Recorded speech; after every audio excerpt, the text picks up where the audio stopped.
নমস্কার, doctor support বাংলায় আপনাকে স্বাগত। আজকে আমরা একটু খুব গুরুত্বপূর্ণ একটা বিষয় নিয়ে আলোচনা করব। সেটা হচ্ছে কিডনির নানা রকম অসুখ হয়। সেই অসুখে কি কি খাবেন আর কি কি খাবেন না।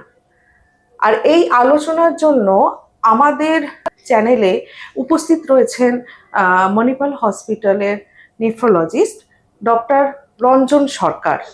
নমস্কার ডাক্তারবাবু, আপনাকে স্বাগত এই চ্যানেলে।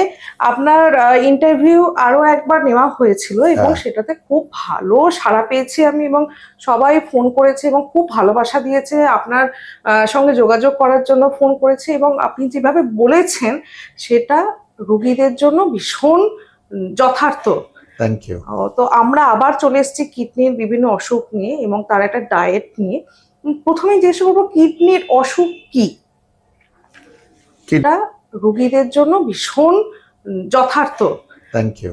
তো আমরা আবার চলে এসেছি কিডনির অসুখ, মানে যে জিনিসটা নিয়ে আমরা আজকে এখানে কথা বলতে এসেছি সেটা হচ্ছে যে কিডনি যখন আস্তে আস্তে কাজ করা কমিয়ে দেয়, বা আমরা মনে বলি যে ক্রনিক কিডনি ডিজিজ, সেইটা সম্বন্ধে। কিডনির তো হরেক রকম অসুখ হয়। কিডনিতে পাথর হতে পারে, ইনফেকশন হতে পারে, টিউমার হতে পারে, কিন্তু আমরা স্পেশালি যে জিনিসটা নিয়ে আজকে কথা বলতে চাইছি, বা যেটা আমরা আগের বারেও কথা বলেছিলাম, যে ক্রিয়েটিনিন বেড়ে গেলে কি কি প্রতিষেধকমূলক ব্যবস্থা নেওয়া উচিত, সেই রকম ভাবেই আজকে আমরা সেই রকম কিডনির অসুখ, যেটাকে আমরা ক্রনিক কিডনি ডিজিজ বা দীর্ঘদিনের আস্তে আস্তে কিডনির কাজ কমে যাওয়ার জন্য যে সমস্যাগুলো হয়, সেটাকেই সেইখানে খাদ্যের কি রোল, সেইটা নিয়ে আলোচনা করব।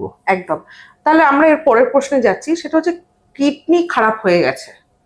এই কিডনি খারাপ হয়ে গেছে কোন কোন কারণে হয়? কিডনি একদম তো হঠাৎ করে খারাপ হয়ে যায় না, কিডনির ফাংশনটা ক্রমশ কমতে থাকে। তো কিডনির ফাংশন ক্রমশ কমার একটা সবচেয়ে বড় কারণ হচ্ছে এখন ডায়াবেটিস, টাইপ 2 ডায়াবেটিস আমরা বলি। অ্যাকচুয়ালি টাইপ 2 ডায়াবেটিসটা হচ্ছে একটা মেটাবলিক সিনড্রোম। তো কারুর আগে ব্লাড প্রেশার হয়, কারুর আগে ওবেসিটি হয়, মহিলাদের পিসিওডি থাকতে পারে, ফ্যাটি লিভার থাকতে পারে, এবং তার সঙ্গে ইনসুলিন রেজিস্ট্যান্স, এবং সেটার জন্য টাইপ 2 ডায়াবেটিস। কিন্তু সেই জন্য টাইপ 2 ডায়াবেটিস আর টাইপ 1 ডায়াবেটিস দুটো একদম আলাদা ধরনের ডায়াবেটিস। টাইপ 1 ডায়াবেটিস হচ্ছে যেখানে ইনসুলিন থাকে না শরীরে, সেখানে রোগীকে ইনসুলিন নিতেই হয়।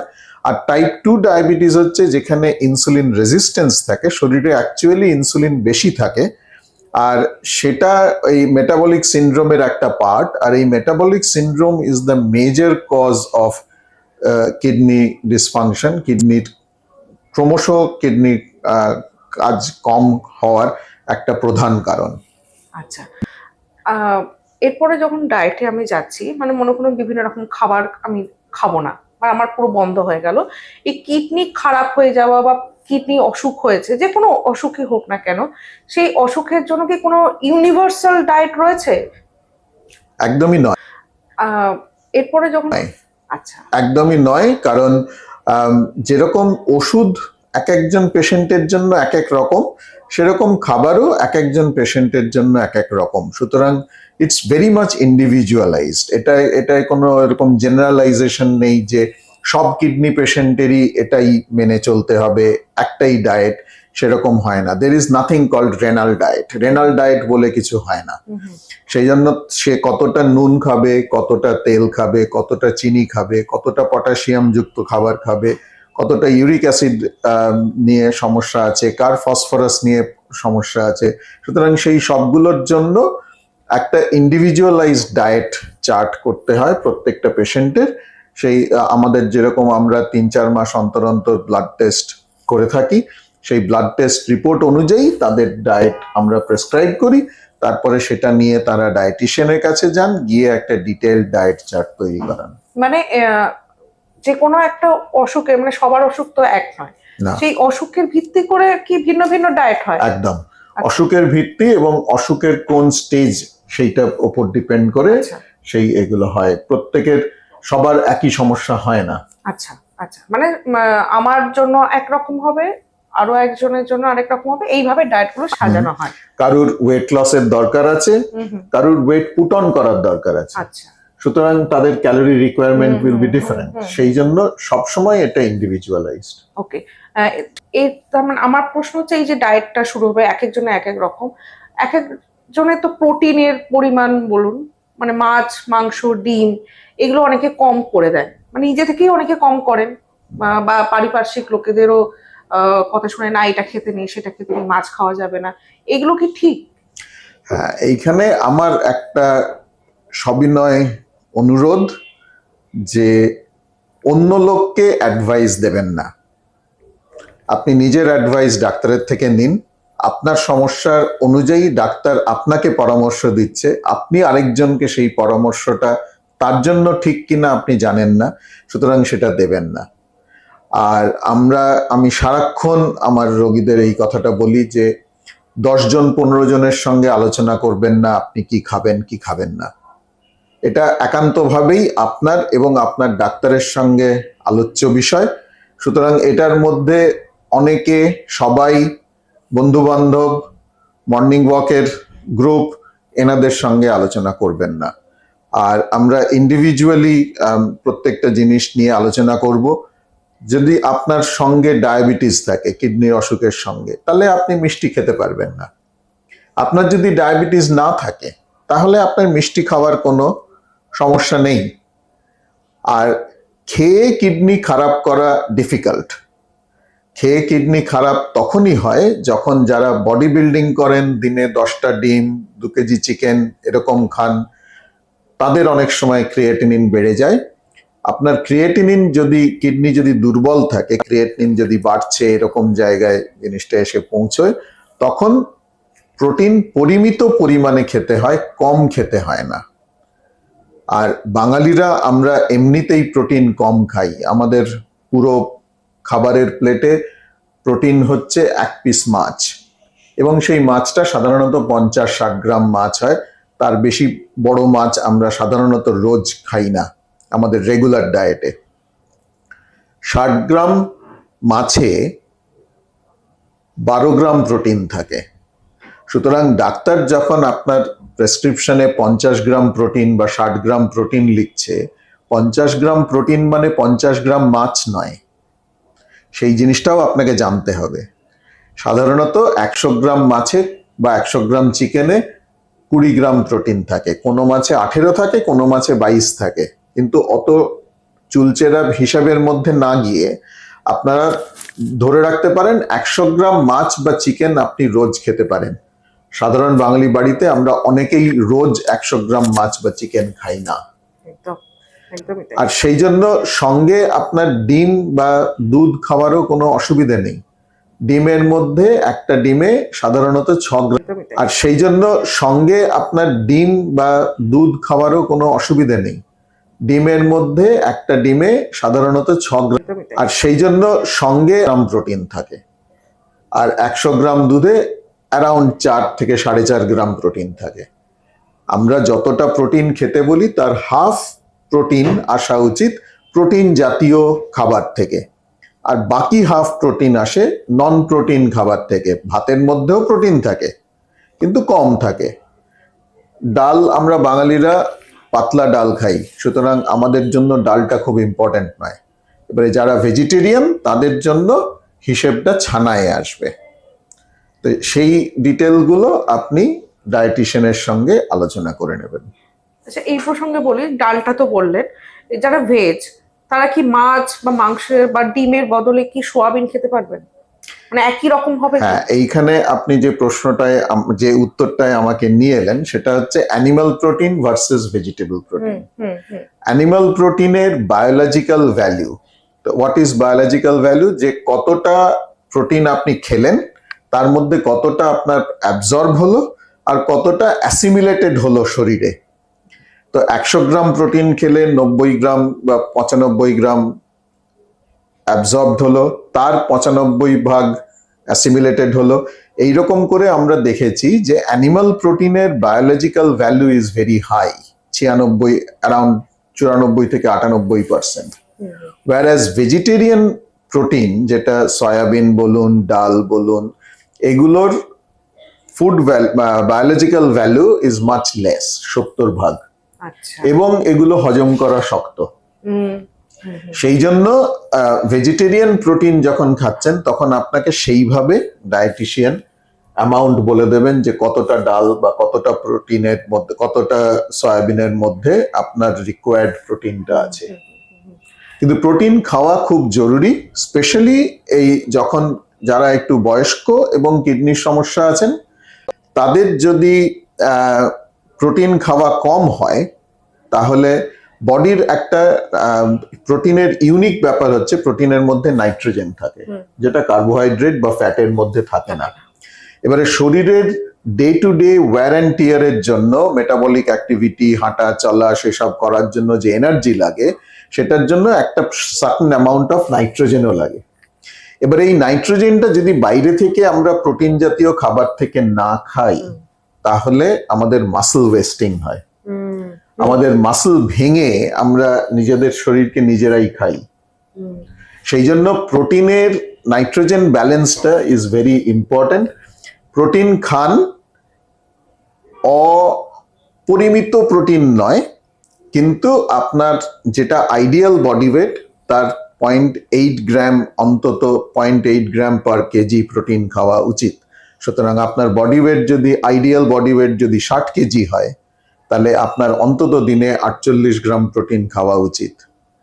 সেই প্রোটিনটা যদি না খান তাহলে আপনি ক্রমশ দুর্বল হতে থাকবেন, এবং সেটা আমরা মাপতে পারি শরীরের অ্যালবুমিন থেকে।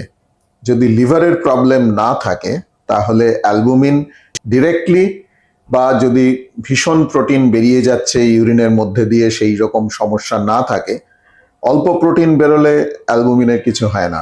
বেশি প্রোটিন যাদের বেরিয়ে যাচ্ছে, আমরা নেফ্রোটিক সিনড্রোম বলি, তাদের প্রোটিন কমে যায় শরীরে। কিন্তু এই দুটো, এইরকম জিনিসগুলো যদি না থাকে তাহলে অ্যালবুমিন দেখে বোঝা যায় যে তার নিউট্রিশনাল স্ট্যাটাস কি। এবং albumin is a single most important mortality predictor, যে শরীরে আরো অসুখ এসে যাচ্ছে কিনা বা অন্য কোনো সমস্যা আছে কিনা সেগুলো থেকে বোঝা যায়। সেই জন্য ওই অ্যালবুমিনটা মেনটেন করাটা খুব দরকারি। যদি কিডনির ক্রমবর্ধমান কিডনির সমস্যা থাকে তাহলে এটা ঠিক যে কোনো একটা সময় গিয়ে হয়তো ডায়ালিসিস করতে লাগবে, কিন্তু আমরা এখন আমার যে আগের আলোচনাটা হয়েছিল সেখানে আমরা বলেছি যে আমরা বিভিন্ন ধরনের ওষুধ যখন প্রাথমিক পর্যায়ে আছে সেই সময় দিয়ে ডায়ালিসিসটাকে পিছোতে পারি। কিন্তু না খেয়ে ক্রিয়েটিনিন কমিয়ে রাখার জিনিসটা একদমই করা উচিত নয়, কারণ তাতে শরীর দুর্বল হয়ে যায় এবং তাতে ইনফেকশন হওয়ার রিস্ক বাড়ে, ইমিউনিটি কমে যায়। আর তারপরে দুর্বল অবস্থায় অন্য কোনো চিকিৎসা করতে গেলে তখন শরীরের সেটা সহ্য করার ক্ষমতাও কমে যায়। একদম। তাহলে এর প্রসঙ্গে আমি এবার, তো জল, মানে কিডনির সাথে তো জলের একটা সম্পর্ক রয়েছে। তো অনেকের ধারণা হচ্ছে আমি যত জল বেশি খাবো আমার কিডনি তত পরিষ্কার হবে। তো এক্ষেত্রে যারা কিডনি রোগে আক্রান্ত তারা দিনে কতটা জল খাবেন? এগেন খুব ভালো প্রশ্ন, কারণ এই জিনিসগুলো আমরা রোজ রোগীদের থেকে প্রত্যেকটা কনসালটেশনে আমরা এই জিনিসটা শুনি যে জল কতটা খাবো। যদি কিডনিতে পাথরের সমস্যা থাকে আপনাকে প্রচুর পরিমাণ জল খেতে হবে। আপনার পেচ্ছাপের রং যেন সবসময় জলের মতোই হয়, কখনো যেন হলুদ পেচ্ছাপ না হয়। That's the ideal thing. যাদের কিডনি স্টোন আছে, আদারওয়াইজ কিডনি ফাংশন নর্মাল। কিন্তু যাদের কিডনি ডিসফাংশন আছে, পা ফুলছে, তাদের জল কম খেতে হবে। সুতরাং পা ফোলাটা হচ্ছে মেজর ক্রাইটেরিয়া। পা ফুলছে, ব্লাড প্রেশার বাড়ছে, সেই সঙ্গে তাদের জল কম খেতে হবে। সুতরাং পা যদি না ফোলে তাহলে জল খাওয়ার কোনো রেস্ট্রিকশন নেই। পা আরো কিছু কিছু কারণে ফোলে, হার্টের ফেলিয়ারের থেকে ফোলে, লিভার ফেলিয়ারের থেকে ফোলে। সুতরাং শুধু কিডনির সমস্যা নিয়ে কথা বললে তো হবে না, মানুষটার সম্বন্ধে কথা বলতে হবে। এবারে সেই মানুষের যদি অন্য কোমরবিডিটিস থাকে তখন আপনার এটা চেঞ্জ হয়ে যাবে। হার্ট ফেলিয়ারের পেশেন্টদের জল কম খেতে হয়, লিভারের সমস্যা থাকলেও জল কম খেতে হয়। সেখানে শুধু কিডনি আমার 1.5 আছে বলে আমি জল বেশি খেয়ে ক্রিয়েটিনিন কমাচ্ছি, জল বেশি খেয়ে ক্রিয়েটিনিন কমে না। জল বেশি খেয়ে কিডনি ফ্লাশ করার যে কনসেপ্টটা, সেটা একমাত্র কাজ করে কিডনির পাথর সমস্যা কম করার, এবং কোনো কোনো ক্ষেত্রে ইউটিআই এর এটাও কমে যদি আপনার রেগুলার ফ্লাশিং হতে থাকে, ইউরিনারি ব্লাডারের মধ্যে যদি কোনো ফোকাস থাকে, তাহলে সেক্ষেত্রেও কিডনির জল বেশি খেলে সেটা ভালো। কিন্তু তার মানে এই নয় যে আপনি দিনে 6-7 লিটার জল খাবেন, কারণ কিডনির একটা কাজ হচ্ছে ইউরিন কনসেন্ট্রেট করা। সুতরাং আপনি যদি 6-7 লিটার করে জল খেতে থাকেন, তাহলে কিডনি ওই ফাংশনটা ভুলে যায়, এবং তারপরে একদিন আপনার জল খেলেন না, সেদিনও কিন্তু 6 লিটার ইউরিন হয়ে যাবে। আচ্ছা, ওটা তো মেমোরি হয়ে আছে। হ্যাঁ, তখন শরীরে ডিহাইড্রেশন হওয়ার রিস্ক বেশি। সেই জন্য পরিমিত জল খান। আমি সবসময় আমার প্রেসক্রিপশনে লিখি অ্যাকর্ডিং টু থার্স্ট, তেষ্টা পেলে জল খাবেন। I think that's the best way. আমাদের শরীরে ওই তেষ্টা জিনিসটা এসেইছে যে আমাদের শরীরের জলের দরকার আছে কি না সেটা জানার জন্য। যদি পা না ফোলে তাহলে জল খাওয়ার কোনো রেস্ট্রিকশন নেই। পা ফুললে জল কম খাবেন, বেশি পা ফুললে জল আরো কম খাবেন। আমরা শুধু জল নয়, আমরা বলি জলীয়। যেটাই আপনি চুমুক দিয়ে খাচ্ছেন, সেটা কাপ থেকে হোক, বাটি থেকে হোক, গ্লাস থেকে হোক, যেখান থেকেই খাচ্ছেন, সুতরাং চা জল, কফি জল, দুধ জল, দুধের বদলে ছানা বা দই খান, ডাল ঝোল ভাতে মেখে খান। আমাকে পেশেন্টরা এসে বলেছিল, আপনি তো বললেন জল কম খেতে, তো শুকনো ভাত খেতে পারছি না। আমি ডাল দিয়ে ভাত মেখে খেতে বারণ করিনি, কিন্তু ডালটা চুমুক দিয়ে খেতে বারণ করেছি। মানে যেটাই চুমুক দিয়ে খাবো সেটাই হচ্ছে জলীয়। একদম, এটা আপনিও আগেও আমাদের বুঝিয়েছিলেন, এবং সেটা খুব মানে সবার ক্ষেত্রে খুব নিডফুল হয়েছিল। এবার আমি যাচ্ছি নুন। জলের পর নুন আছে। নুন আমি কতটা খাবো, এবং নুন যদি আমি খেলাম না, অনেকে খায়, আমার কিডনিতে সমস্যা হয়েছে, আমি নুনটা পুরো বন্ধ করে দিলাম, সেটাও আবার এফেক্ট করে নিশ্চয়ই। এবং সেটা আমি কতটা তাহলে দিনে মানে যেটুকুই হোক সেটা কতটা খাবো, আর এটার সাথে আমি কি সন্ধক লবণ বিকল্প হিসেবে খেতে পারবো? খুব ভালো প্রশ্ন। আবার আপনি খুব ভালো রিসার্চ করে এসেছেন। Thank you. এগেন, প্রোটিনের মতো নুন খাওয়া বন্ধ করে দেবেন না। আলো না খাওয়া শরীরের জন্য খারাপ। শরীরের জন্য রোজকার একটা নুনের দরকার হয়, এবং তা না হলে সোডিয়াম কমে যাওয়ার ভয় আছে। সুতরাং নুন বন্ধ করবেন না। আমরা বলি কম নুন খেতে। কম নুন কি করে হবে? সেটা হচ্ছে যে আপনার খাবারটা আরেকজনের মনে হবে একটু নুন দিয়ে খেলে ভালো হয়।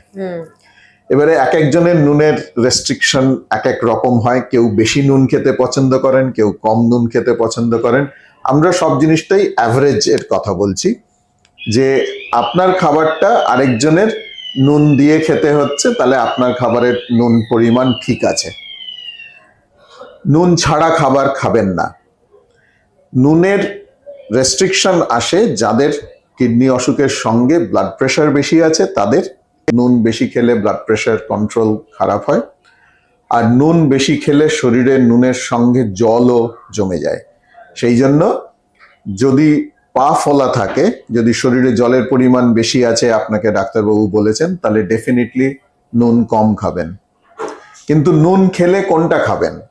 এখন এত অ্যাডভার্টাইজমেন্ট টিভি চ্যানেলে যে পিউরো খাবেন না নর্মাল নুন খাবেন। আমি সবসময় নর্মাল নুনের পক্ষপাতী। মানে বাজারে এত অপশন চলে এসছে না, মানুষ বুঝতে পারছে না কোনটা খাবে। আমি সাদা টাটা আয়োডাইজড সল্ট খেতে বলি আমার সব পেশেন্টদের। যেগুলো অল্টারনেটিভ সল্ট, সেগুলোতে পটাশিয়াম সল্ট থাকে সোডিয়াম সল্টের বদলে। পটাশিয়াম সল্ট কিডনি পেশেন্টদের জন্য খাওয়া খারাপ। সেই জন্য অবশ্য যদি খুব কম কিডনির সমস্যা থাকে, সেখানে আপনি সোডিয়ামের বদলে পটাশিয়াম সল্ট খেতে পারেন। কিন্তু ডাক্তারবাবুরা আপনাদের আরো কিছু ওষুধ দেন, কিডনির প্রতিষেধকমূলক ওষুধ, সেগুলো শরীরে পটাশিয়ামের পরিমাণ বাড়ায়। সেই জন্য সেটা শুরু থেকেই আস্তে আস্তে আমার মনে হয় কিডনির রোগীদের এটা অভ্যেস করা উচিত, যে আমরা হাই পটাশিয়াম ডায়েটটা আস্তে আস্তে কমাবো। যেরকম এই জলও কমানোর ব্যাপারটা আমাদেরকে একটু অভ্যেস করাতে হয় পেশেন্টদের, যিনি 4 লিটার জল রোজ খেয়ে অভ্যস্ত, তিনি একদিনে 1 লিটারে নামতে পারবেন না। সুতরাং তিনি 1 সপ্তাহ 3 লিটারে নামুন, তারপরে 2 লিটারে নামুন, আস্তে আস্তে নামুন, কিন্তু ওইটাই সারা জীবন আপনাকে তারপর থেকে মেনে চলতে হবে। সুতরাং নুন খেলে নর্মাল নুন খান, সাদা নুন খান, কিন্তু ওই কোনো অল্টারনেটিভ সল্ট, লোনা, সৈন্ধক লবণ, বিট নুন এগুলো দিয়ে চেঞ্জ করার কোনো দরকার নেই। ওকে, এর পরের প্রশ্নে আসছি, সেটা হচ্ছে কিডনি রোগীকে পটাশিয়াম যুক্ত খাদ্য খাওয়া এড়িয়ে চলতে বলা হয়। প্রথমত কেন বলা হয়, আর রোগীদের কোন কোন খাদ্য একেবারে এড়িয়ে চলা উচিত? কিডনিতে এটা আমি আগের বার বলেছিলাম কিনা মনে নেই আমার, কিডনি দিয়ে 3 ধরনের পদার্থ, মানে কিডনির রোগ অনুযায়ী যে নিষ্কাশন যেটা হয় শরীর থেকে, কিছু কিছু পদার্থ কোনো তফাৎ হয় না। যেরকম সোডিয়াম, কিডনি যদি আপনার 100% থেকে 10%-এও চলে যায়, সেটাই সোডিয়াম ব্যালেন্সে পারসে, কিডনির জন্য সোডিয়াম ব্যালেন্সের কোনো তফাৎ হয় না। সুতরাং এগুলোকে আমরা বলি কিডনি নিউট্রাল মলিকিউলস। তারপরে কিছু আছে যেগুলো 50% কিডনি ড্যামেজের পর থেকে আস্তে আস্তে বাড়তে থাকে, যেমন ইউরিয়া, ক্রিয়েটিনিন। এইগুলো প্রথম 50% ড্যামেজে কিন্তু ইউরিয়া, ক্রিয়েটিনিন বাড়ে না। সেটা একটা খুব, মানে বা যেটুকু বাড়ে সেটুকু ওই নর্মাল রেঞ্জের মধ্যে বাড়ে বলে আমরা মিস করে যাই। 0.7 থেকে 0.9 হলো, 0.9 থেকে 1 হলো, সেটা তখন পরে রেট্রোস্পেক্টিভলি যখন আমরা দেখি তখন বুঝতে পারি। আর কিছু মলিকিউল আছে যেটা 75% কিডনি ড্যামেজের পরে বাড়তে শুরু করে। তার মধ্যে একটা হলো পটাশিয়াম আর আরেকটা হলো ফসফেট। সুতরাং আপনার ক্রিয়েটিনিন যদি 1.1, 1.2, 1.5 এসব আসে, তাহলে সেখানে ডাক্তার কিন্তু আপনাকে পটাশিয়াম কম খেতে বলে না। সেই জন্যই ডাক্তারের পরামর্শ অনুযায়ী চলুন। আশেপাশের লোকেদের, অন্য আরেকজন রুগীকে আরেকজন ডাক্তারবাবু কি পরামর্শ দিয়েছেন সেটা অনুযায়ী নয়। সকলের জন্য পটাশিয়াম রেস্ট্রিকশনের দরকার নেই। এবারে যখন ক্রিয়েটিনিন বাড়তে থাকছে, আমরা বলি যে যখনই আপনি ক্রিয়েটিনিন টেস্ট করবেন, সঙ্গে আর কিছু টেস্ট না করলে পটাশিয়ামটা টেস্ট করবেন। দুটো কারণ, যেটা বললাম যে কিছু ওষুধ আমরা দিই, টেলমিসার্টান, ওলমিসার্টান, লোসার্টান, র্যামিপ্রিল, পেরিন্ডোপ্রিল, এই জাতীয় ওষুধ যেগুলো দিয়ে থাকি, সেই ওষুধগুলো থেকে পটাশিয়াম বাড়ে এবং কিডনি ফাংশন যখন কমতে থাকে তখন অনেক সময় আমাদের সেই ওষুধগুলোকে কমিয়ে দিতে হয় বা বন্ধও করে দিতে হয় পটাশিয়াম বাড়ার জন্য। তো সেইখানে গিয়ে তখন পটাশিয়াম রেস্ট্রিকশনের ব্যাপারটা আসে। এবারে পটাশিয়াম কোন কোন খাবারে বেশি থাকে? সমস্ত রসালো ফল এক্সেপ্ট আনারস, আর একমাত্র সলিড ফ্রুট যেটায় পটাশিয়াম বেশি থাকে সেটা হচ্ছে কলা। অনেকের রোজ সকালে একটা করে কলা খাওয়ার অভ্যেস আছে। যদি পটাশিয়াম বাড়তে থাকে তখন সেই অভ্যেসটা চেঞ্জ করতে হয়। আমরা বলি আপেল, পেয়ারা, শসা, পেঁপে, এই 4টে ফল আপনি খেতে পারেন। যদি লিস্টটাকে এক্সটেন্ড করতে চান, জাম, জামরুল, নাশপাতি, আনারস, এই কটা ফল খাওয়া যায়। পুরো লিস্ট আপনাকে ডায়েটিশিয়ান দিয়ে দেবেন। কোন সবজি যত খুশি খেতে পারেন, কোন সবজি মাঝারি অ্যামাউন্টে খেতে পারেন, কোন সবজি একদম খাওয়া যাবে না। জেনারেলি মাটির তলার সবজিগুলোতে পটাশিয়াম বেশি থাকে, অ্যান্ড দ্যাট ইনক্লুডস আলু। কিন্তু তার মানে এই নয় যে আপনি 1 পিস আলু খেলেই পটাশিয়াম বেড়ে যাবে। সুতরাং আলুর দম খাবেন না, আলু ভাতে খাবেন না, কিন্তু আপনি ওই খাবার রান্নার মধ্যে একটু আলু পড়লেই আপনার পটাশিয়ামের সেরকম সমস্যা হবে না। মানে একটা তরকারিতে যে একটা আলু দিলে ওই আলুটা খাওয়া যাবে, একটা পিস আলু নিশ্চয়ই খাওয়া যাবে। টমেটোও সেরকম, স্যালাড হিসেবে আমরা খেতে বারণ করি, চাটনি খেতে বারণ করি। যে কোনো টক জাতীয় জিনিসে পটাশিয়াম বেশি থাকে, ড্রাই ফ্রুটসে পটাশিয়াম বেশি থাকে, আর পালং শাকে পটাশিয়াম বেশি থাকে। এগুলো আমরা শুধু, মানে আমি নন ডায়েটিশিয়ান হিসেবে বলছি যে আইডিয়ালি ডায়েটিশিয়ানের কাছে যাবেন। যদি মনে হয় যে ডায়েটিশিয়ানের কথা শুনেও আপনার পটাশিয়াম কমছে না, সুপুরির মধ্যে পটাশিয়াম বেশি থাকে, পান খাওয়া বন্ধ। যদি মনে হয় যে কমছে না, তাহলে তখন আপনি একটা ডায়েট ডায়েরি মেনটেন করবেন, যে সকাল থেকে রাত্রির অবধি আপনি কি কি খাচ্ছেন, যখনই যা খাচ্ছেন সেটা লিখে রাখলেন। এরকম 3-4 দিনের একটা ডায়েট ডায়েরি করে সেটা নিয়ে আপনি ডায়েটিশিয়ানের কাছে যান। আপনার মনে হচ্ছে না এমন কোনো জিনিস রয়ে গেছে হয়তো, সেইটার জন্য পটাশিয়ামটা কমছে না। আর এগুলোর পরেও যদি পটাশিয়াম না কমে, তাহলে আমাদের ওষুধের লিস্ট দেখতে হবে, ওষুধ কিছু আমরা বন্ধ করতে পারি কিনা। আর একদম শেষে গিয়ে পটাশিয়ামের জন্য অনেক সময় আমরা ডায়ালিসিস শুরু করি, যে পটাশিয়াম ওষুধ দিয়েও কমছে না, আপনি খাবারের সমস্ত রকম কিছু চেষ্টা করেছেন তাতেও কমছে না। এখন নতুন কিছু ওষুধ বেরিয়েছে যেটাতে পটাশিয়াম কমানো যায়। আনফর্চুনেটলি এখনো সেটা খুব এক্সপেন্সিভ, কিন্তু খুব এফেক্টিভ। তো লোকালমা বলে একটা ওষুধ বেরিয়েছে, সোডিয়াম জিরকোনিয়াম সিলিকেট, সেটা খেলে পটাশিয়াম কমে যায়। এবং সেটার আইডিয়া ওয়াজ যে ওই ওষুধটা দিয়ে আমরা প্রতিষেধকমূলক ওষুধগুলোকে আরো বেশি দিন চালাতে পারবো, কিন্তু ওষুধটা এতই দামি হয়ে গেছে যে আমরা জানি না সেটা আমরা কতটা ব্যবহার করতে পারবো। আর একটা জিনিস হচ্ছে এই পটাশিয়াম লিচিং। এটাও ডায়েটিশিয়ানরা জিজ্ঞাসা করতেই যাচ্ছিলাম যে সবজি রান্না করব কিভাবে, বা কিভাবে সবজি ধুয়ে, বা লিচিং এর ব্যাপারটা যেটা বললেন, লিচিংটাও বলে দেবেন যে লিচিংটা কি, লিচিং ব্যাপারটাও তাহলে এবারে সেইটা জিজ্ঞাসা করতেই যাচ্ছিলাম যে সবজি রান্না করব কিভাবে, বা কিভাবে সবজি ধুয়ে, বা লিচিং এর ব্যাপারটা যেটা বললেন, লিচিংটাও বলে দেবেন যে লিচিংটা। প্রথমে আমরা এই লিচিংটা ফার্স্ট স্টেজেই আমরা বলি না করতে। আচ্ছা, আমরা ফার্স্ট স্টেজে এই কিছু কিছু খাবার বাদ দিয়ে দিয়ে চেষ্টা করি যদি খাবারের এটা টেস্টটা যতটা ভালো রাখা যায়, কারণ এটা তো একদিন দুদিনের ব্যাপার নয়, এটা রেস্ট অফ ইউর লাইফ। সেই জন্য এমন একটা জায়গায় আমাকে আসতে হবে যেখানে আমি পেশেন্টদেরও কোঅপারেশন পেতে হবে, এবং তাদের জীবনটাকেও একদম নিরামিষ করে দিলে বা খুব জটিল করে দিলে মুশকিল। একদম কিডনির অসুখ হয়েছে বলে আমি একদম মানে সমস্ত কিছু ছেড়ে ছুড়ে না, একদমই নয়, একদমই নয়। সেজন্য আমি বলি তো মাঝে মাঝে পোলাও করে দিন, একটু মুখের টেস্টটাও তো বদলাতে হবে। তো সেইখানে লিচিংটা হচ্ছে লাস্ট স্টেজ, যেটাই আমরা বলি যে শাক সবজি, শাক তো আমরা এমনি কম খেতে বলি, লিফি ভেজিটেবলস পটাশিয়াম বেশি থাকে, কিন্তু সবজি যেটাই আপনি রান্না করছেন সেটা কেটে কুটে যখন রান্না করার ঠিক আগের মুহূর্তে, যখন কাটাকুটি সব হয়ে গেছে, তখন আপনি গরম জলে 10 মিনিট ভিজিয়ে রাখুন। সেদ্ধ করতে হয় না, ইটস নট বয়েলিং, কারণ পারবয়েল করে যদি রান্না করেন তাহলে সেটা খেতে খুবই খারাপ হয়ে যায়।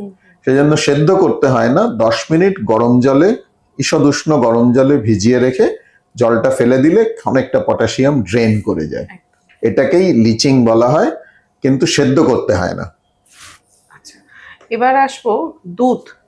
মানে এবার তো অনেকেই রাত্রিবেলা দুধ খেয়ে শোন, বা সকালবেলা দুধের জিনিস খান, তো দুধ কতটা নিরাপদ? বা এর সাথে আরেকটু বলবেন, অনেকে দই খান, দইটা কি কিডনি রোগের যারা আক্রান্ত তারা কি খেতে পারবেন? দুধ দিয়ে আমরা শুরু করি। দুধটা আসবে আপনার প্রোটিন আর জল দুটো রেস্ট্রিকশনে। সুতরাং আমরা যাদের জলের রেস্ট্রিকশন থাকবে তাদের ওই রেস্ট্রিকশনটা দুধের ওপরে চলে আসবে। সুতরাং জলের রেস্ট্রিকশন থাকলে দুধটাকে মিনিমাইজ করে, হ্যাঁ দুধ রুটি অনেকে খান, তো তাহলে সেই দুধটাকে আমাকে ওই জলের রেস্ট্রিকশনের মধ্যে নিয়ে আসতে হবে। আর দুধে 100 গ্রাম দুধে আমরা বললাম 4 গ্রাম প্রোটিন থাকে। সুতরাং আপনি 10 গ্রাম, স্পেশালি যারা ভেজিটেরিয়ান তারা দুধ 250-300 গ্রাম দুধ অনায়াসে খেতে পারেন, বা দুধের তৈরি প্রোডাক্ট। এবারে সেটা দই হতে পারে, সেটা ছানা হতে পারে। শীতকালে অনেকে দই খান না, বলেন যে সর্দি কাশি লেগে যাবে। সুতরাং এগুলো ইন্ডিভিজুয়ালাইজড, যার যেটা পছন্দ তিনি সেটা খাবেন, দই খাওয়ার কোনো অসুবিধা নেই, কারণ দুধও যা দইও তাই, ছানাও তাই। দই আর ছানার জলটা থাকে না, কিন্তু দুধের সমস্ত পুষ্টি থাকে। সুতরাং আপনার যদি দই খাওয়ার অভ্যেস থাকে আপনি দই খেয়ে যান, ওই প্রোটিন লিমিটেশনের মধ্যে। পরের প্রশ্ন আসছি, সেটা হচ্ছে উচ্চ ফসফরাস যুক্ত খাবার কিডনি রোগীদের কেন এড়িয়ে চলতে বলা হয়? ওই যে বললাম, যখন কিডনি ফেলিয়ারটা অ্যাডভান্সড হয়ে যাচ্ছে, এখন সবাই ইজিএফআর নিয়ে খুব আলোচনা করেন। যদি 20-25 যদি ইজিএফআর হয়ে যায়, ক্রিয়েটিনিন 3-3.5 ওইখানে পৌঁছে গেছে, তখন ফসফরাস লেভেল রেগুলারলি মাপার একটা ব্যাপার আছে, এবং ওই ফসফরাস ইউরিন দিয়ে বেরোয় না। পটাশিয়াম রেগুলারলি মাপার একটা ব্যাপার আছে, এবং ওই ফসফরাস ইউরিন দিয়ে বেরোয় না। পটাশিয়াম রেগুলারলি মাপার একটা ব্যাপার আছে। তাই কিডনির একটা কাজ হলো শরীর থেকে পটাশিয়াম নিষ্কাশন করা, আর এই ফসফরাসও কিডনির মধ্যে দিয়ে বেরোয়। সেই জন্য কিডনি ফাংশন যত কমতে থাকে, শেষের দিকে গিয়ে পটাশিয়াম আর ফসফরাস দুটোই বাড়তে থাকে। তো তখন আমরা বলি যে অতিরিক্ত ফসফরাস যুক্ত খাবার না খেতে।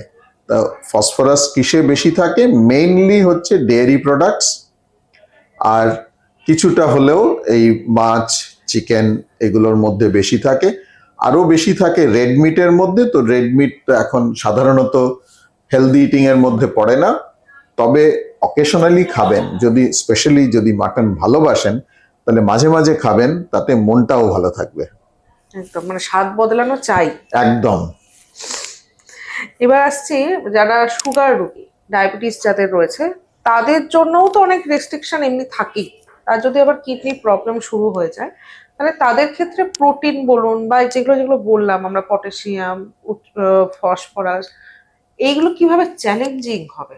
হ্যাঁ, সেই জন্যই ডায়েটিশিয়ান, আর সেই জন্যই ইন্ডিভিজুয়ালাইজ ডায়েট প্রেসক্রিপশন।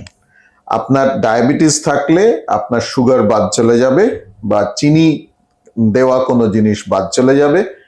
আপনার ক্যালোরি কম করতে হবে, আপনার প্রোটিন তুলনামূলকভাবে বাড়াতে হবে, কিন্তু আপনার কিডনি ফেলিয়ার কোন স্টেজে, ক্রিয়েটিনিন কত, সেই অনুযায়ী ডায়েটিশিয়ান প্রোটিন ঠিক করবেন।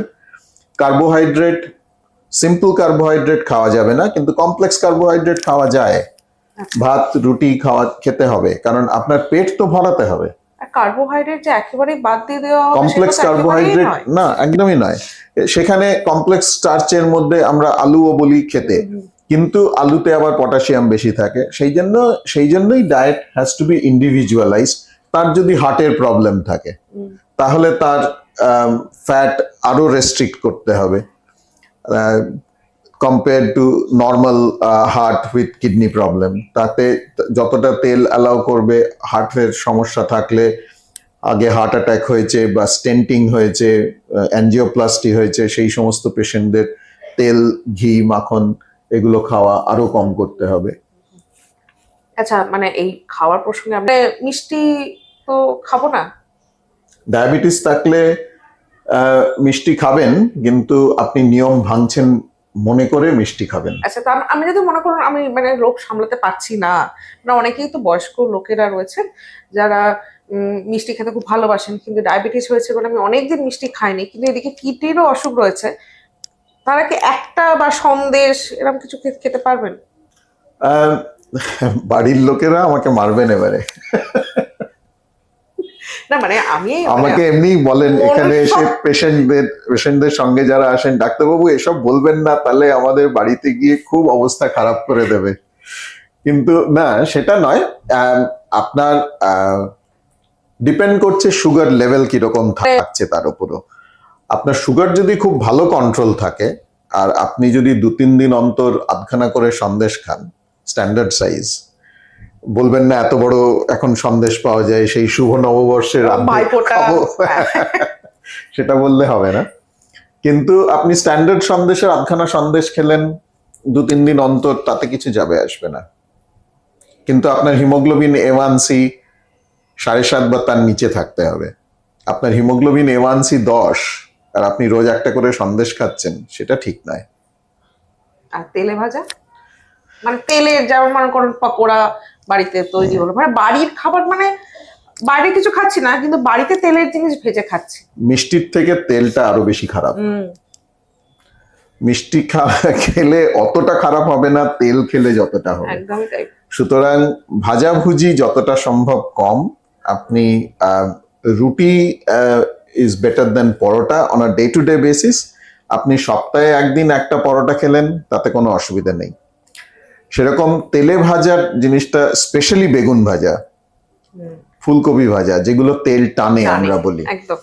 তো সেগুলো শুধু আপনি বাইরে যতটা দেখতে না পাচ্ছেন, খাবারটার ভেতরে আরো অনেক বেশি তেল আছে। সেরকম পুরি, লুচির থেকেও পুরি খারাপ, কারণ পুরি অনেক তেল টানে। যেমন হচ্ছে মটরশুটির কচুরি, এগুলো আরেকটা ভাবে খাওয়া যায়। এটা আপনি যদি মটরশুটির কচুরি আপনি ছাঁকা তেলে না ভেজে আপনি যদি পরোটার মতো সেকে নেন, সেকে একটু তেল দিয়ে পরোটার মতো এপিট করে নেন, তাহলে সেটা ভালো। কিন্তু মটরশুটির মধ্যে পটাশিয়ামও বেশি, ইউরিক অ্যাসিডও বেশি। দেখতে হবে। যাই হোক, শীতকাল তো মানে পেরিয়ে গেল, মানে ওই একটা তো থাকে, সবার একটা ক্রেভিং থাকে যে আমাকে একবার তো খেতে হবে। সেটা একবার খেলে কোনো খাবারেই কোনো ক্ষতি নেই, কিন্তু রোজ একবার করে যদি হয়ে যায় তাহলে মুশকিল। একদম, মানে এগুলো যারা যারা মানে চাইছেন খাবেন তারা খেতে পারবেন, কিন্তু ডাক্তারবাবু এবং ডায়েটিশিয়ানের পরামর্শ অনুযায়ী খাবেন। ডাক্তারবাবু যেরকম করে বলছেন সেইভাবেই পালন করবেন, পরিমিত অ্যামাউন্ট। একদম, একদমই তাই, একদমই তাই। এবার মানে আসবো ডিটক্স ওয়াটার নিয়ে। তো প্রচুর এখন ট্রেন্ডিং অ্যাকচুয়ালি ডিটক্স ওয়াটার, তার সাথে প্রোটিন পাউডার অনেকেই খান। এগুলো কিডনি রোগীদের কাছে কতটা ক্ষতিকর? ডিটক্স ওয়াটার সম্বন্ধে আমার কোনো আইডিয়া নেই। আচ্ছা, আমি কোনোদিনও ডিটক্স ওয়াটার খাইনি। আচ্ছা, হোটেলে রাখা থাকে একটা জায়গায় ডিটক্স ওয়াটার দেখেছি, তার মধ্যে অনেক কিছু ভেজানো থাকে। সেটা কি ভেজাচ্ছে তার উপর ডিপেন্ড করবে যে আপনি ওটা খেতে পারবেন কি পারবেন না। এবারে তার মধ্যে কোনো হাই পটাশিয়াম জিনিস থাকতে পারে, তাহলে খাওয়া যাবে না।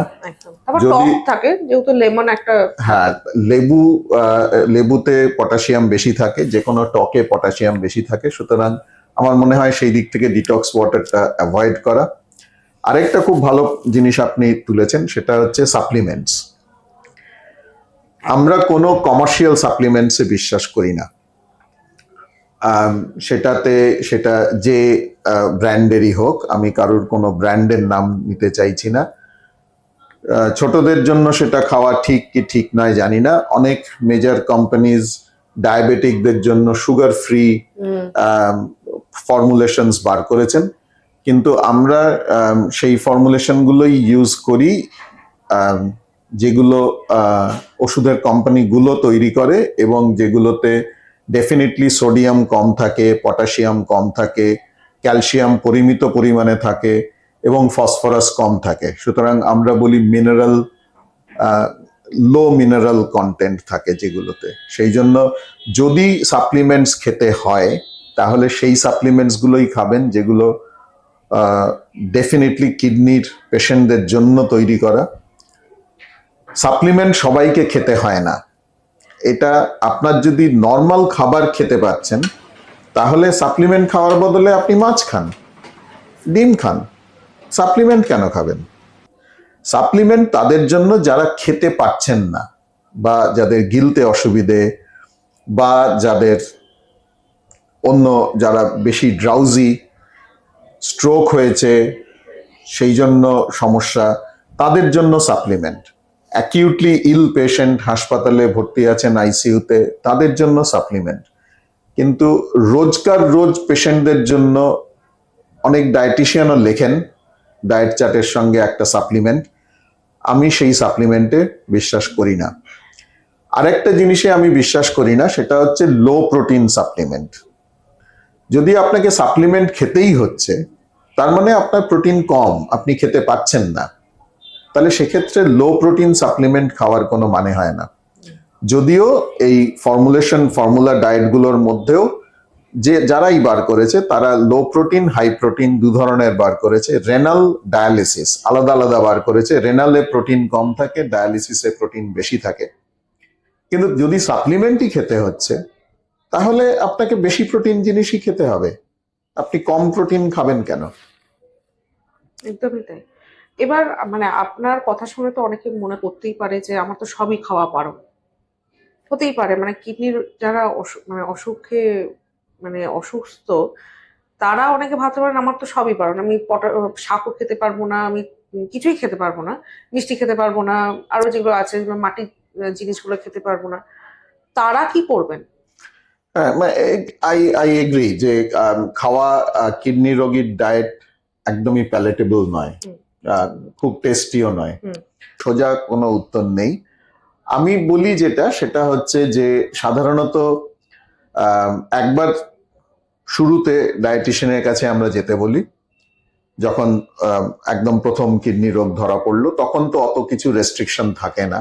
তারপরে যখন পটাশিয়াম বাড়তে শুরু করলো তখন আমরা আরেকবার ডায়েটিশিয়ানের কাছে যেতে বলি, কারণ তখন এই লো পটাশিয়াম ডায়েট গুলোয় আসতে হয়।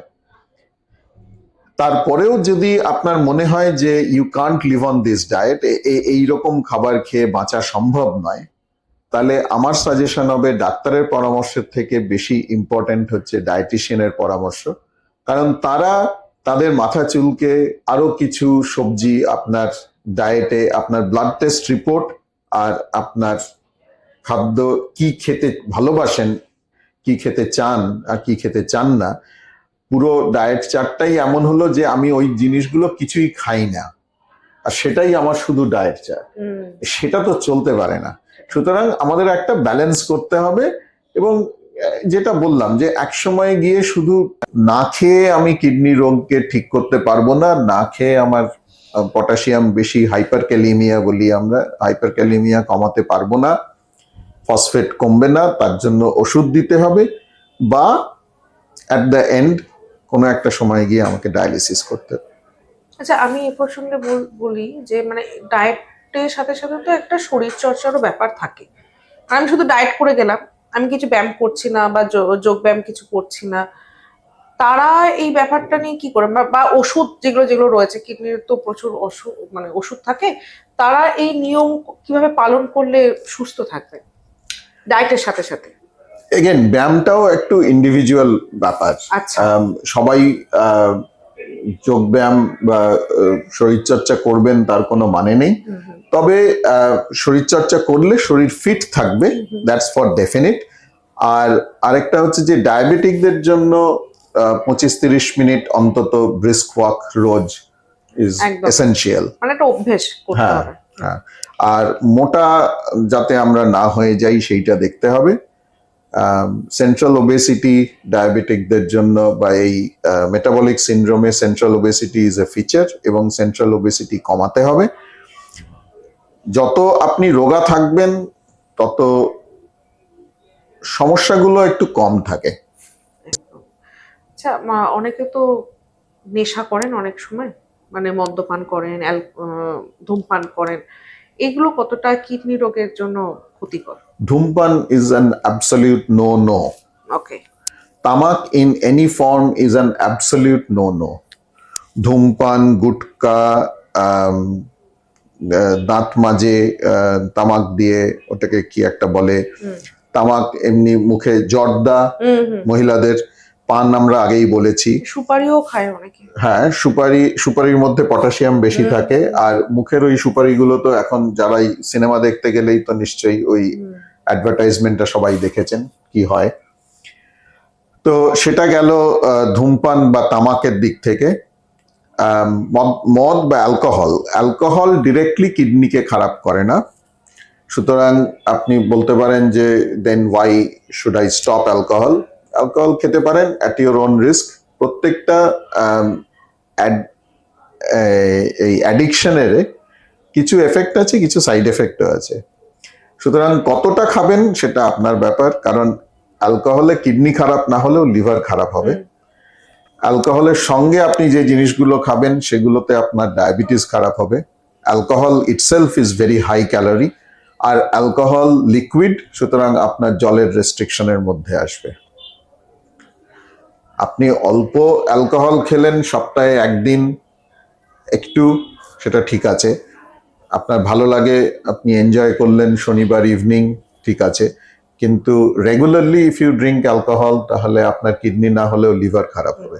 মানে এমনি তো ডক্টররা বারণই করেন, ডক্টর কেন সবাই বারণ করেন অ্যালকোহল এবং ধূমপানের না করার জন্য। আমি একদম শেষ পর্যায়ে চলে এসেছি। এই পুরো আলোচনাটা নিয়ে যদি মনে হয় যে আমি তো এত কিছু খাদ্যাভ্যাস করছি কিডনি সুস্থ রাখার জন্য, এবং যারা কিডনি রোগে অসুস্থ তারা মনে করতেই পারেন যে আমি এই এই ফর্মুলাগুলো মানে এই নিয়মগুলো মেনে চললে আমার ডায়ালিসিসের যে পদ্ধতিটা রয়েছে সেটা আমি পিছিয়ে যাওয়া সম্ভব হবে। সেটা কি সত্যি? হ্যাঁ, পিছিয়ে যাওয়া সম্ভব হবে, একদম ঠিক কথাটা বলেছেন। আমি ভাবছিলাম আপনি জিজ্ঞেস করবেন ডায়ালিসিস বন্ধ করে দেওয়া যাবে, ডায়ালিসিস অ্যাভয়েড করে দেওয়া যাবে, সেটা নয়। কিডনির সমস্যা ক্রমবর্ধমান সমস্যা, সুতরাং আপনি যদি সব ওষুধ ঠিক মতো খান, সব খাবার ঠিক মতো খান, আপনার ব্লাড প্রেশার যদি কন্ট্রোলে থাকে, আপনার ব্লাড সুগার যদি কন্ট্রোলে থাকে, ডায়ালিসিস পিছিয়ে যাবে।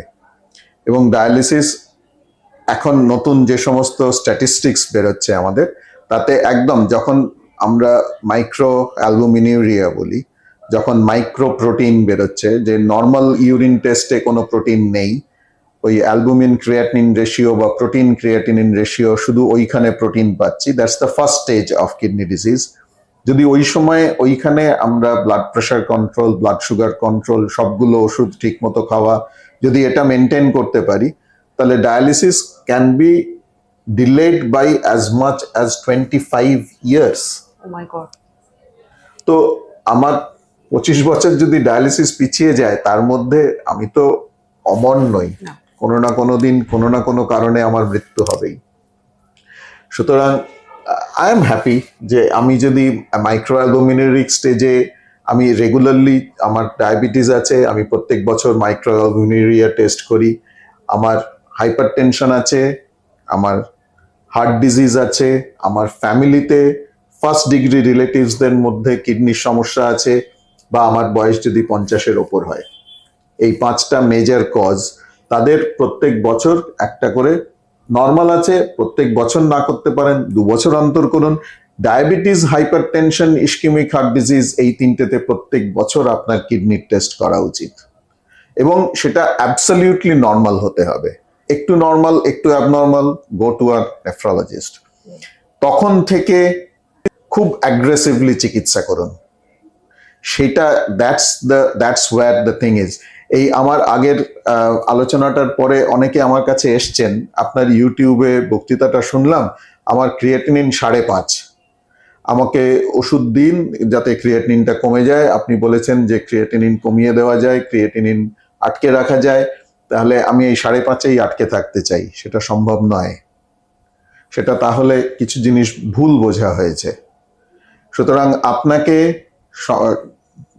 ঠিক স্টেপস গুলো নিতে হবে যখন earliest indication of kidney disease দেখা গেছে।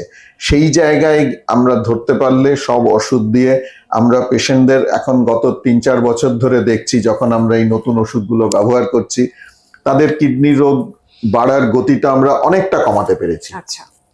সুতরাং সেইটা সম্ভব, 1.5-2 ক্রিয়েটিনিনেও কিছুটা সম্ভব, কিন্তু তারপর থেকে আর খুব একটা আমাদের হাতে জায়গা বেশি থাকে না যেখানে আমরা ডায়ালিসিসটাকে অনেক পিছিয়ে দিতে পারবো। কিন্তু তাহলেও বলেছে যে যেখানে যদি জিএফআর, যেটাকে আমরা বলি যে জিএফআর 25-30-এও যদি আমরা এই নতুন ওষুধগুলো শুরু করি, তাহলেও dialysis can be delayed by a few years. একদম, মানে যা যা হবে ডক্টরদের সাথে আলোচনা করে, ডায়েটিশিয়ানের সাথে রেফার যদি হয়ে থাকে তাহলে তাদের সাথে আলোচনা করে অবশ্যই এই পুরো ডায়েট চার্ট থেকে শুরু করে যা যা অসুবিধা হবে, মানে সবার শরীরের যা যা অসুবিধে সেই মতো করে সুস্থ থাকাটা দরকার। আর এখন লোকেরা রেফার যদি হয়ে থাকে তাহলে তাদের সাথে গুগল পড়ে, এত শুনে, তো সুতরাং এখন খুব একটা যে অধিকাংশ লোকের ডায়েটই খুব ভালো ডায়েট। একদম, মানে এখন সবাই এই করোনার পর থেকে সবাই মোটামুটি হেলদি একটা লাইফস্টাইলে লিড করতে শুরু করে দিয়েছে। তাতে সুবিধাটা কি হয়েছে, মানে প্রচুর হেলদি বিকল্প চলে এসছে, যে এটা যদি আমি না খাই ওটার সাথে এটা খাই। সেজন্য স্পেসিফিক প্রবলেমের জন্য আপনাকে ডায়েটিশিয়ানের কাছে যেতে হবে। ডায়েটিশিয়ানের কাছে প্রত্যেকবার এসে ডায়েটিশিয়ানের কাছে যেতে হবে না, হয়তো কয়েক বছর পরে ইউ নিড টু রিভিজিট, যে আপনি আগের বারে আমাকে এই জিনিসগুলো বলেছিলেন এবং তখন থেকে আমার এই চেঞ্জ হয়েছে, আমার ক্রিয়েটিনিন এতটা বেড়েছে, আমার পটাশিয়াম এখন এটা, আমার ফসফরাস এখন এটা, তাহলে কি করব। কিন্তু যেরকম আপনি ডাক্তার দেখাচ্ছেন সেরকম মাঝে মাঝে ডায়েটিশিয়ানকেও দেখাবেন। একদম, এবং স্বাদও বদলাতে হবে আপনাদেরকে, তার জন্য ডক্টরস রয়েছেন, ডায়েটিশিয়ান রয়েছেন। আর অবশ্যই আমার চ্যানেলের ভিডিও দেখতে থাকুন। এবং স্যারকে তো পেয়েছি, স্যার নিজের বিজি স্কেডিউল ছেড়ে আমাকে একটা ইন্টারভিউ দিয়েছেন এবং আপনাদের প্রচুর প্রশ্নের উত্তর আজকে পেয়ে যাবেন। সুস্থ থাকবেন, ভালো থাকবেন, এনজয় করবেন এবং নিজের মতো করে বাঁচার চেষ্টা করবেন। সুস্থ থাকবেন। নমস্কার। নমস্কার।